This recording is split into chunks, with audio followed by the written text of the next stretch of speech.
In the late 80s, early 90s, when I was growing up in Baltimore, heroin really hit Baltimore really bad. It was drug-ridden, and the thing about it is the people that were on drugs were your neighborhood grocer or your barber or your people that you knew, and violence was also high, because of the drugs as well. I remember one night people were shooting, and one of the bullets flew through me and my sister's bedroom at nighttime.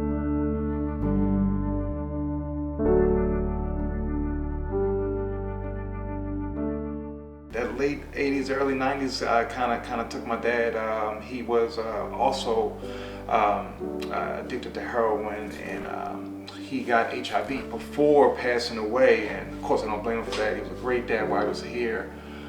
Before he passed away, he passed that on to my mom, and my mom has been living with that ever since 1990.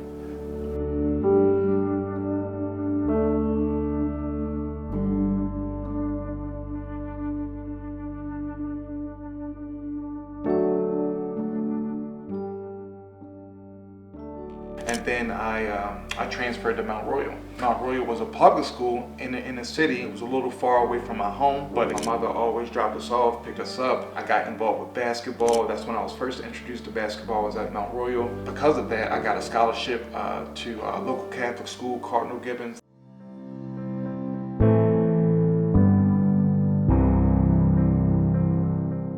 Most of my friends that I had then are either in jail, deceased, or in really bad shape, and it's just what the environment did. When I look at myself, I have a great job. I live in a nice house. I'm successful in my mind, and it really starts at home.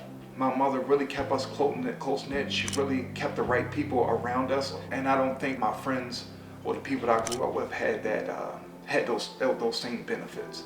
And I think about them often because those are good people. I'm not any different from those guys, and it could have been me.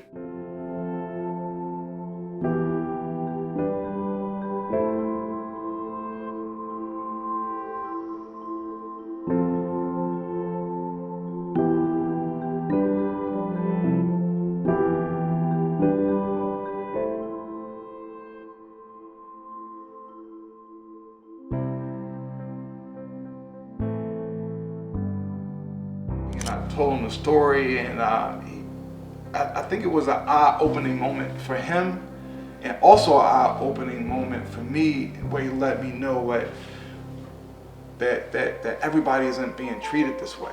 Everybody isn't being looked at or judged in the ways that you're being judged.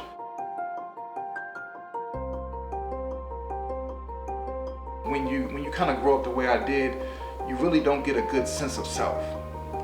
And I say that is because you're always, and my mom was trying to do the best that she could do, living in the situation and grew up in the world where I grew up in. So it was like, be quiet, you don't want to talk too loud while we're in here. Don't fight around these people. You can't be a kid because you're always under the watchful eye, because my mother was trying to protect us from what she knew was out in the world.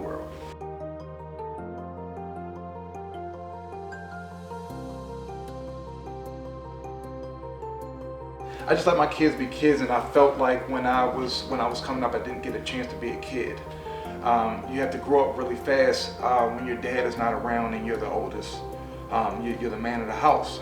Actually, my father said that to me when he passed away. He said that you're the man of the house now. So I had to grow up really fast, and I didn't get to do a lot of the things that my kids are doing right now. So I definitely want to make it a safe space for them as well too.